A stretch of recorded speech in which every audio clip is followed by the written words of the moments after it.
Well, welcome back to another episode of The Heels Are Off. We are joined again by the lovely ladies of Smart PA in unusual but the new normal circumstances. We're all recording from the safety and comfort of our own homes.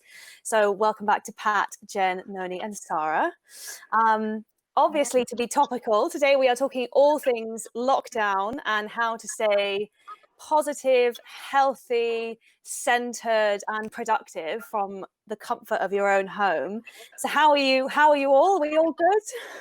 Yeah, good. Yeah. Surviving. Yeah. And thriving. Thriving. Obviously, Jen, you work from home normally, don't you? And Pat and Noni, actually, and Sarah. So you are all quite used to the home working. For me, it was a bit of a new one, but this, I suppose, is just an extension of your normal routine. Is it nice being at home, or would you prefer to be in the office? I think for me, whilst I'm used to working from home and I now have got a structure that allows me to enjoy it and be really productive, the biggest challenge at the moment is obviously having a 2.5-year-old. And I know obviously Jen's got a young son as well. So for me, that has been the biggest challenge, trying to keep my working from home structure.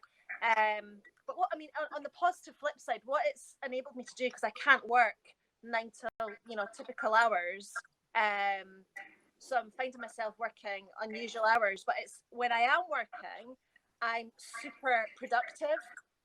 Because I know I've only got small pockets of windows throughout the day, to be able to get things done whilst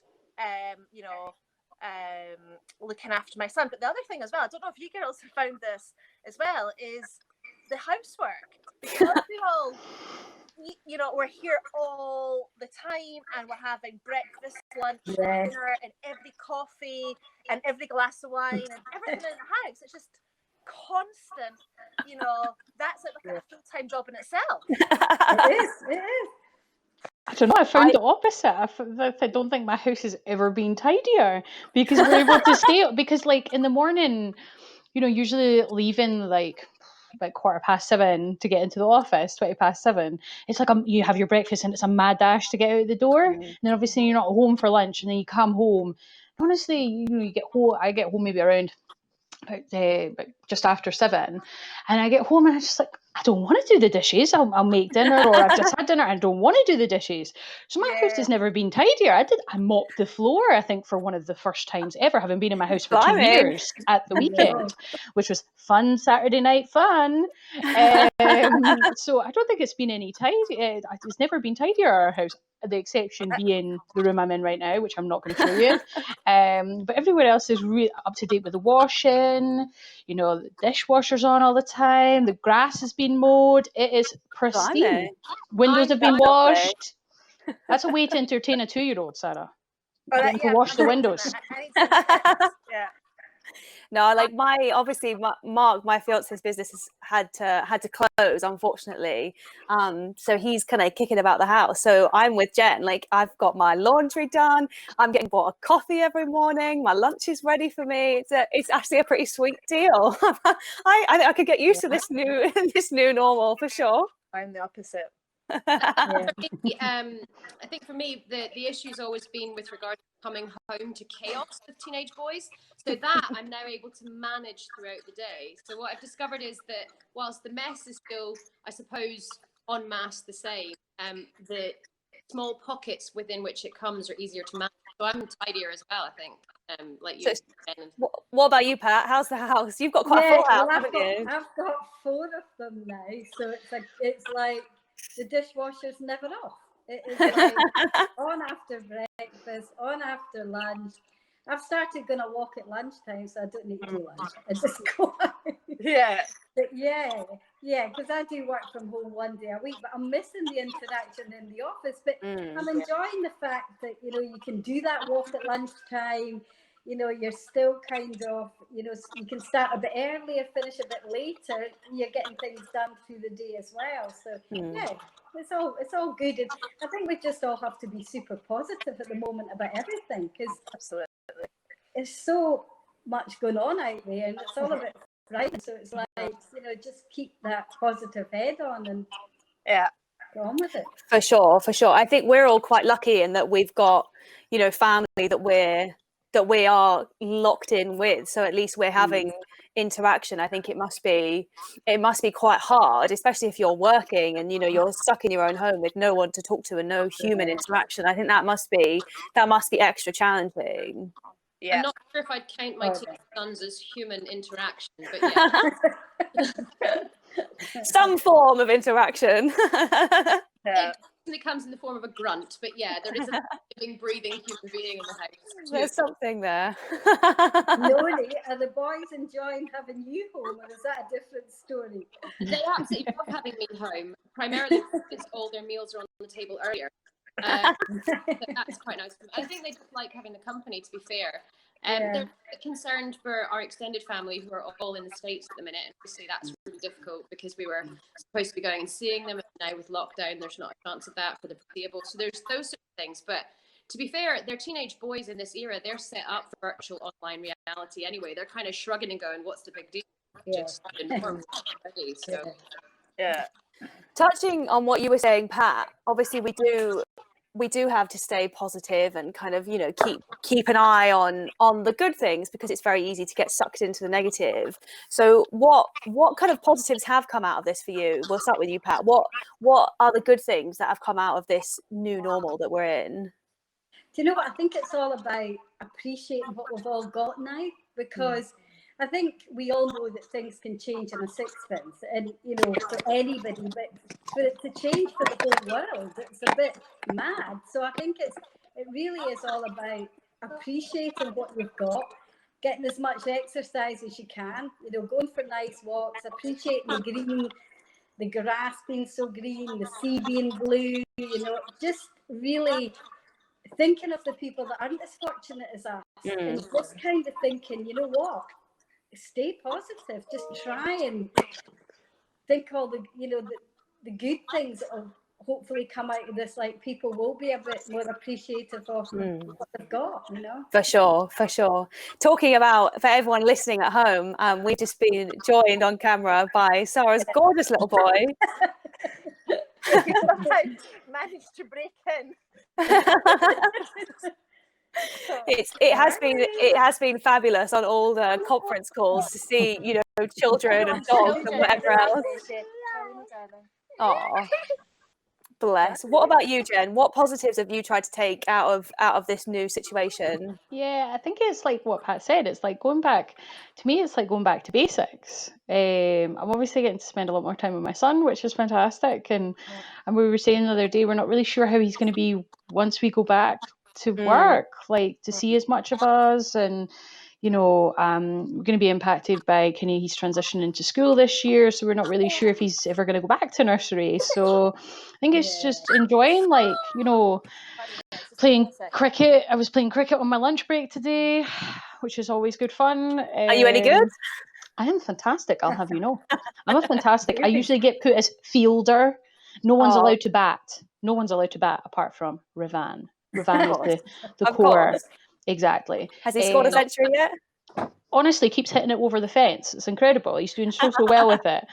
Or being on the trampoline, or I'm using the time that I would usually commute to do exercise. So I burned 101 calories on the bike, which might not seem like much, but it was good for me this morning. Well done, at 7:30. Well done. So yeah, just trying to use the time a bit more effectively. And like Sarah said, it's obviously challenging, but I'm finding that I'm being a lot more productive, because I know I've only got a certain window to do client calls, or certain windows to do stuff, and it is really helping, and it kind of helps variety, helps break up the day, and it helps me stay more focused, much more positive. And I'm trying to, I think we mentioned on a call not that long ago, but we were saying about trying to not stay away from the media or break it. I read the news first thing in the morning, and I stay away from it for the rest of the day.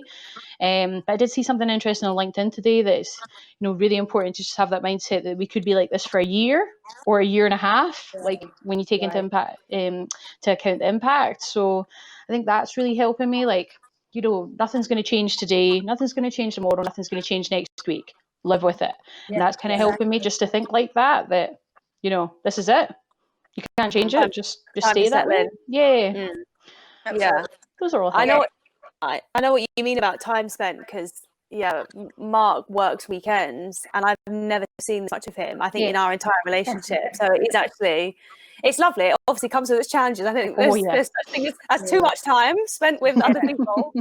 But I do know what you mean. You do get, that is one real gift, is you're getting real time with your loved ones that you wouldn't normally have. What about you, Noni? Well, I have the handy, to be fair, I think same as Patsy and Jen, I'm exceptionally grateful that I'm in the position I'm in. You know, I have work to do. I have a great flat that's set up. I've got private areas that I can sit outside and not be near the general public, and so I'm well set up for it. I'm also a crafty person, so actually I've spent my downtime building scaffolding 4-poster beds, and I'm about to embark on a kitchen unit, so I'm never bored, to be fair. I've actually got a new scaffolding order coming on Wednesday for this ginormous industrial steampunk unit I'm building for the kitchen, so I'm just loving it. Nice. I might be ordering furniture from you for my new home at any point. I think that sounds good. Yeah, well, the 4-poster bed was completed this weekend. Side tables. I did my own lamps, drilling glass, all sorts of stuff. Turn my hand to anything. So. Look at you. I know. Yeah. Very impressive. And what about you, Sarah? Oh, sorry. Well, I was just going to say, the problem is the longer this lockdown goes on, the more the inside of my house is going to look like an industrial scaffold kind of furniture. Maybe it doesn't go on too long. I think there's got to be a vlog in there somewhere about the transformation of your home. Yeah, before and after lockdown. For sure, yeah. That'll be really interesting. There'll be lots of roots on all of us and messy houses. And Absolutely. What about you, Sarah? Obviously, I'm sure it's lovely spending lots of time with little Charlie. It's absolutely fabulous. I think, like, to echo what a lot of you have said, for me, it's been, I'm a great believer in being mindful and mindfulness and the impact of that. But this is on a whole other level, because I've just had to stop. You know, there's no, other than managing my schedule during the day, there's no, needing to be, on a train by a certain time, do drop off by a certain time, run across town to get to a meeting. That pressure of clock watching, which again I try not to do as best I can, has been removed almost. So it really feels like I have absolutely completely slowed down, and it's a really nice feeling.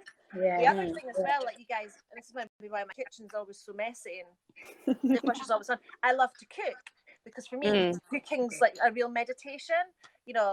Looking at, in terms of preparing, getting the ingredients, and then constructing it all. So I've eaten so well because I've had the time to actually, every evening prepare proper food, which has just been a luxury and amazing, and something I really want to take forward in whatever the new norm looks like.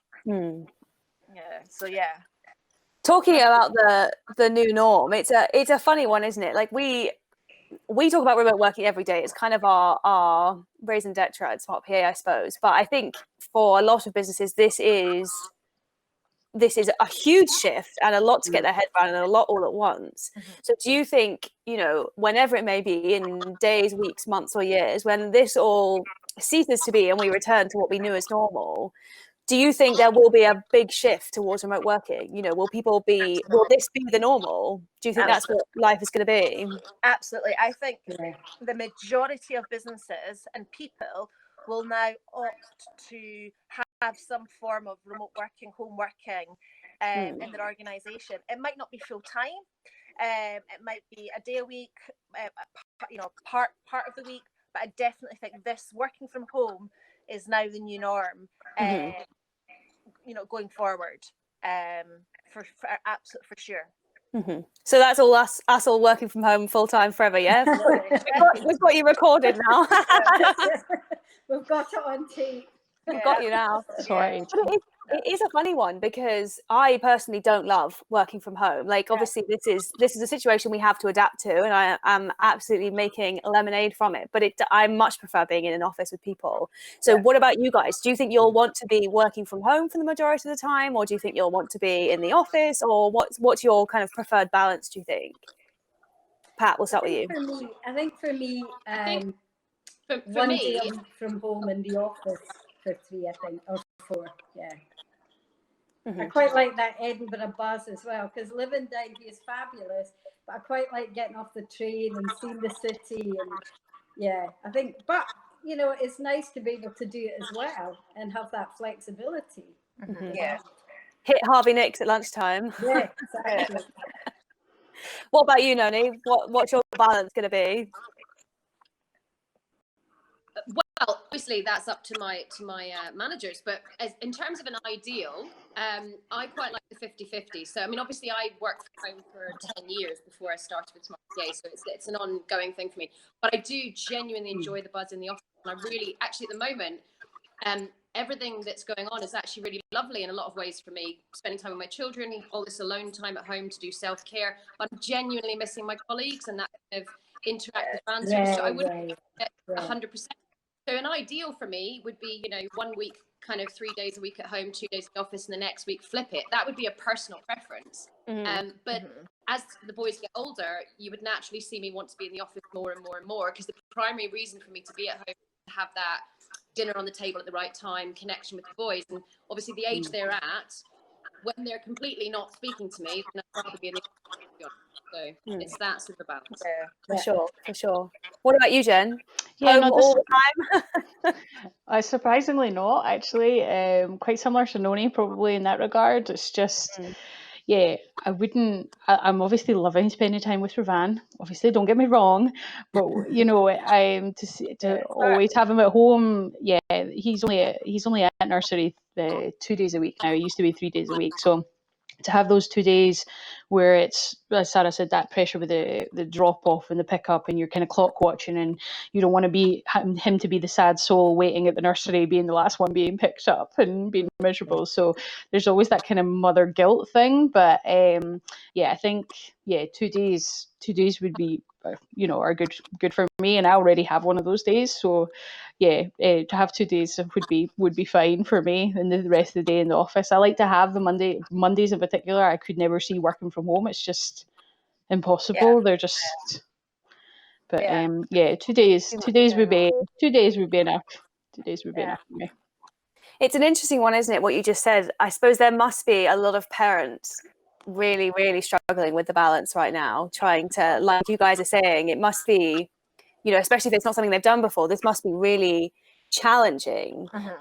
So do you guys have any advice maybe for parents? Jen, you must have, and what's your kind of tip if you were talking to another working parent, how they could manage the new situation with their kids? I just don't think you can't structure the day. It's quite fluid. I tried to go into each day to have something new to do with him. Like, we'll come away, and at the end of the day, he can say that he's had what was the best part about the day, and it will generally be the new thing that we've done. So we did also have we played some cricket, but we also had continued the Easter egg hunt from Sunday. And I appreciate it's far too early to talk about Easter, but to have him running around the garden, it helps whack off a lot of his energy.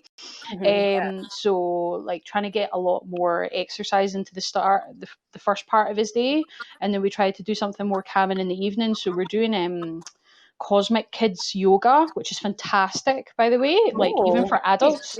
So it takes the kids on like a story. So it's like Mimi the mermaid, and it takes them in she looks through their binoculars, and then she starts the session by asking them to say the magic word, which is namaste, and then they take them through this story alongside it, and it's great, and it really helps, like particularly at the end of the day, helps calm them down. So that start of the day with lots of energy, and the end of the day with, like, he'll have his yoga, and then he'll get into his pajamas, and then he'll have a story, and then he goes to bed, and that just kind of takes him down a notch, because otherwise he's high as a kite. So. Yeah, for sure. What about general advice, guys? Sarah, let's come to you, because you're always a font of knowledge for being mindful. What would be your top tip to kind of keep oneself kind of, that healthy body, healthy mind space, and keep as calm and as centered as possible? God, there's quite a lot of things. You can give us a list. I think I would say, so obvious things such as, even keeping active, even if it's for 15 minutes a day, things like that, doing things like that, keeping active, physical, eating, making sure that we nourish ourselves and we eat, good food to help ourselves, because we know that, you know, emotions drive behavior, and there's a lot of emotional stuff going on for a lot of people just now. So thinking about how you're fueling your body and how that impacts your hormones and your emotions is really important. But I think creating as the best you can a calm environment, and it's something that Pat actually said in a few of these one of these sessions a couple of months ago, around, maybe it was the last one actually, Pat, you mentioned it. Yeah. And it was around, you would set your home up. If you had friends coming round, you'd put candles on, you would get flowers, you would stage the place, you know, and make it really, really lovely for you know, for friends and family come round. And I really am trying to do that. So I think that'd be a tip for me. It helps, you know, the smells, oils, candles, you know, some flowers, some daffodils from the garden, whatever it is, just to make it a really nice place to be. That's certainly helping keeping me, you know, calm and relaxed, and, you know, in the zone. That would be my tip. Yeah, for sure. I think making it a special space that you want to be in definitely helps, because obviously it's your home, so it's quite difficult to separate it from your home office and your home life. So making it a space that you want to be and work in is so important. Absolutely, yeah. For sure. What about you, Pat? What would be your kind of top tip? You know what I'm like with my yoga, guys, and you know, I'm doing it for 40 minutes a day.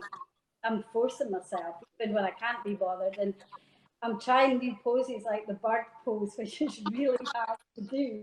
So I'm trying to, like, I thought by the end of it, I'm able to do that to perfection. And it's just kind of doing things like, and just having that relaxing bath before you go to bed. All these things, it just makes you feel quite calm and good about life in general. You know, so I'm just really focused on all of that. And I'm feeling good. Sleeping really well. Feeling quite good about mentally, to be honest. That's really good. You've got me into my yoga. I've been doing it every morning. I'm a total beginner, obviously. I'm the least flexible person in the world. I can't even touch the floor, let alone anything else. So, but it's a nice way, especially I'm in a room with some big windows, so it's really nice in the morning to kind of look out at the sun and take a moment. So you've inspired me there, Pat. Great, good. I'm glad. And last but not least, what about you, Noni? What would be your kind of top tip for anyone listening to keep as calm and as well as possible? I've got two.